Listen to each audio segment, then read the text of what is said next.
બધા મિત્રોને અમારા જય શ્રી કૃષ્ણ. તમારા બધાનું અમારી ચેનલ વ્રત કથા પંચાંગમાં અમે હાર્દિક સ્વાગત કરીએ છીએ. આજ આપણે આ વિડીયોમાં માગસર માસની કૃષ્ણ વદ પક્ષની સફલા એકાદશીની વાર્તા સાંભળીશું.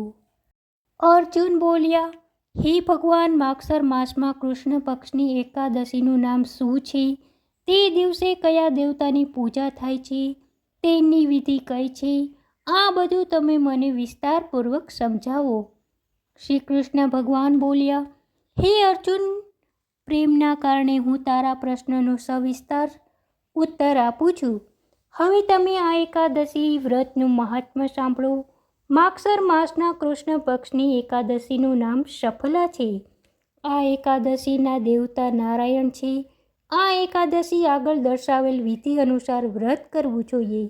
અને નારાયણજી સફલા નામની એકાદશીમાં મને ઋતુ અનુકૂળ ફળ અર્પણ કરી મનુષ્યને 5 સહસ્ત્ર વર્ષ તપસ્યા કરીને જે પુણ્યનું ફળ મળે છે તે પુણ્ય ભક્તિપૂર્વક રાત્રિ જાગરણ સહિત સફલા એકાદશીનું વ્રત કરવાથી મળે છે. હે અર્જુન, તમે સફલા એકાદશીની કથા ધ્યાનપૂર્વક સાંભળો. ચંપાવતી નગરીમાં એક મહિષ્માન નામનો રાજા રાજ્ય કરતો હતો. તે રાજાના 4 પુત્ર હતા. તે પુત્રોમાં સૌથી મોટો લુંપક નામનો રાજાનો પુત્ર મહાપાપી હતો.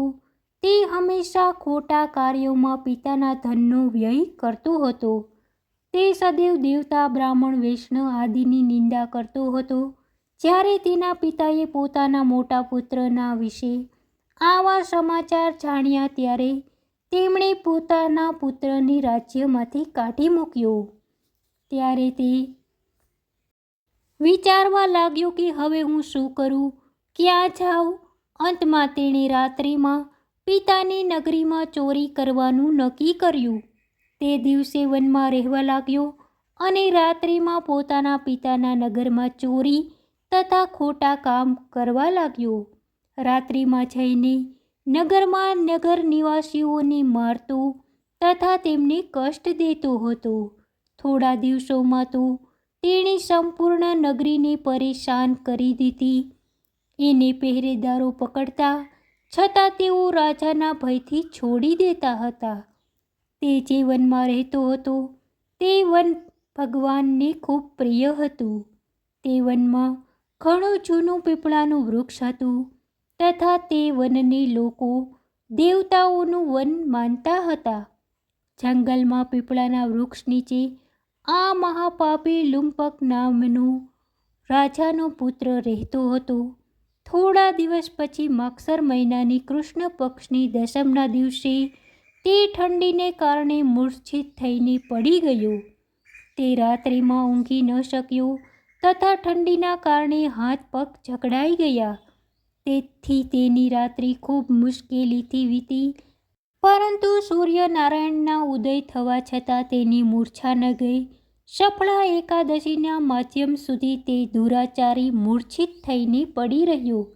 જ્યારે સૂર્યની ગરમીથી કંઈક ગરમી મળી ત્યારે તેને હોશ આવ્યો અને પોતાના સ્થાનથી ઉઠીને અથડાતા કૂદતા વનમાં ભોજનની શોધમાં ચાલ્યો ગયો. તે દિવસે જીવોને મારવામાં તે અસમર્થ હતો. તેથી જમીન ઉપર પડેલા ફળોને લઈને પીપળા નીચે આવ્યો.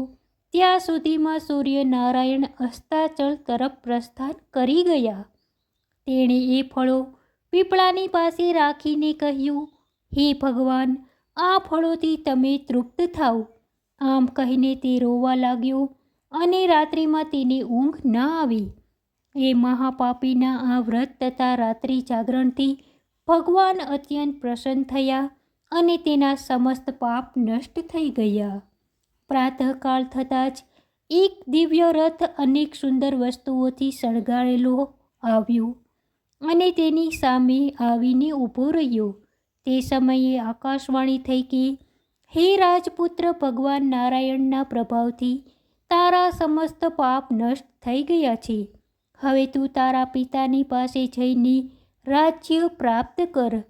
લુંપકે જ્યારે આવી આકાશવાણી સાંભળી તો તે અત્યંત પ્રસન્ન થયો અને હે ભગવાન તમારી જય હો આવું કહીને સુંદર વસ્ત્ર ધારણ કરવા લાગ્યો અને પોતાના પિતા પાસે ગયો.